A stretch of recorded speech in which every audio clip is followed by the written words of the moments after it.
बिस्मिल्लाहिर्रहमानिर्रहीम। अस्सलाम वालेकुम नाज़रीन, उम्मीद है आप सब खैरियत से होंगे। अल्लाह ताला आप सबको अपनी अमान में रखे, हिफाजत में रखे। मेरे बहन भाइयों, आज का जो मेरा टॉपिक है वो ये है कि जब मोमिन की रूह निकलती है तो उसके साथ क्या होता है और किस तरह निकलती है, और जब फरिश्ते आते हैं तो वो नेक रूह के पास कैसे आते हैं और बुरी रूह के पास किस तरह आते हैं।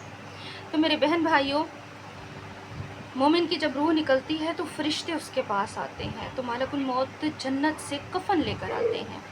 तो मेरे बहन भाइयों, फिर उसके कान में आकर कहते हैं, ए पाकीज़ा रूह, निकलो अल्लाह की मग़फ़िरत और अल्लाह की खुशनुदी की तरफ। यानी नेक रूह होती है ना अगर, तो वो फरिश्ते कहते हैं कि ए नेक रूह, निकलो अल्लाह की मग़फ़िरत के लिए और अल्लाह की खुशनुदी की तरफ। तो वो रूह इतनी खुशी खुशी निकलती है ना, और इतनी आसानी से निकल जाती है कि उस मुर्दे को तकलीफ़ नहीं होती और उसे पता नहीं चलता कि उसकी रूह किस तरह निकल गई। यानी कि अगर पानी की मश्क भरी हुई हो और उसका मुंह खोल दिया जाए, बंधा हुआ और उसे खोल दिया जाए तो पानी तेज़ी से बहता है ना, निकल जाता है। इसी तरह मुर्दे की रूह निकल जाती है, लेकिन नेक रूह, नेक इंसान की। फिर मोमिन के अलावा कुफ़ार और मुनाफिक की जब मौत आती है ना, तो उनकी जब मौत का वक्त आता है तो फरिश्ते आते हैं। तो नबी पाक सल्लल्लाहु अलैहि वसल्लम ने फरमाया कि वो बदबूदार कफन लेकर आते हैं और मलकुल मौत उसके कान में आकर कहता है, ए नापाक रूह, अल्लाह की नाराज़गी और गज़ब की तरफ निकलो।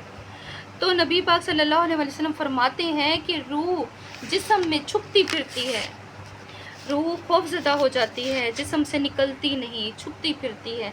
फिर उससे फरिश्ते खींच खींच के निकालते हैं जिस्म से, जिसकी वजह से मुर्दे को शदीद तकलीफ़ होती है। ठीक है, तो उसके जिस्म से रूह को ना ज़बरदस्ती निकाला जाता है, फरिश्ते निकालते हैं, और उसके लिए बदबूदार कफन लाया जाता है। तो अल्लाह ताला हमें ऐसी मौत से बचाए और ऐसे अंजाम से बचाए। अल्लाह हमारी रूहों को नेक रूहों में शामिल कर दे ताकि हमारी भी आसानी से मौत हो सके।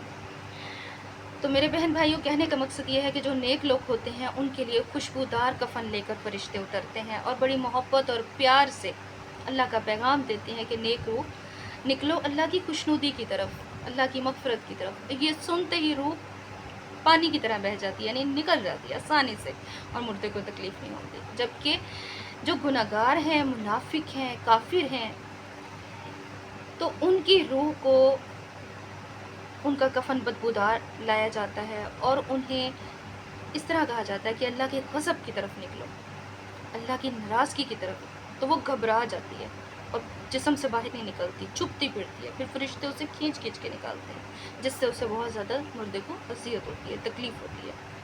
अल्लाह ताला हमें बचाए ऐसी अज़ियत से, ऐसी तकलीफ़ से। अल्लाह ताला हमारे ईमान सलामत रखे, हमें नमाज़ी बनाए, हमें नेक बनाए। अल्लाह करे हमारा अंजाम अच्छा हो, हमारी भी रूह इस तरह निकले कि हमें पता भी ना चले मौत की तकलीफ़ का।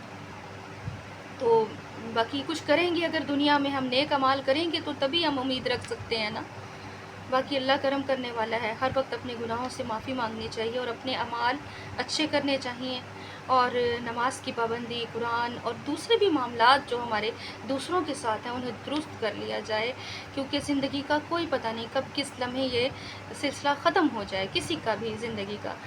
तो हमारे लिए फिर पछतावे के सिवा कुछ नहीं होगा। जितना हो सके अपने मामलात लोगों के साथ भी दुरुस्त कर लें और अल्लाह के साथ भी दुरुस्त कर लें। आज का टॉपिक पसंद आया तो कमेंट करके ज़रूर बताएं। वीडियो को लाइक, कमेंट, शेयर ज़रूर किया करें, इससे मेरी हौसला अफजाई होती है। फिर इंशाल्लाह नए टॉपिक के साथ मिलूँगी। दुआ में याद रखिएगा। अल्लाह हाफ़िज़।